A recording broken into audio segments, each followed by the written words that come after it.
नमस्कार. इसवी सन 2013 पूर्वी असा आकोडा असायचा आणि माणसं याद्वारे माती लावायचे.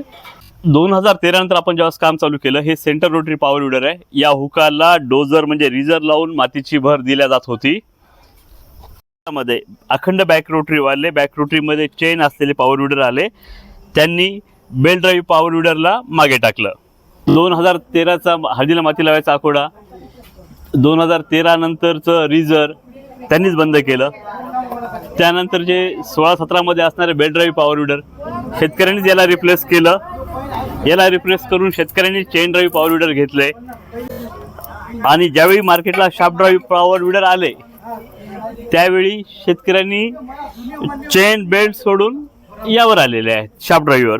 आता याच्यामध्ये काय माहिती आहे का, नवीन जे तंत्रज्ञान आलं यांनी शेतकऱ्याचा फायदाच केलेला आहे. आता ही अखंड बॅक रोटरी आहे. हिचा कान मोडला तर पूर्ण बॉडी बदलावं लागते, 10,000 रुपये खर्च येतो.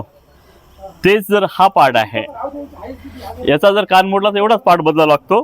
याच्या खालच्या कुठल्याही पार्टला नुकसान होत नाही. हा पार्ट नंबर 3, हा पार्ट नंबर 2.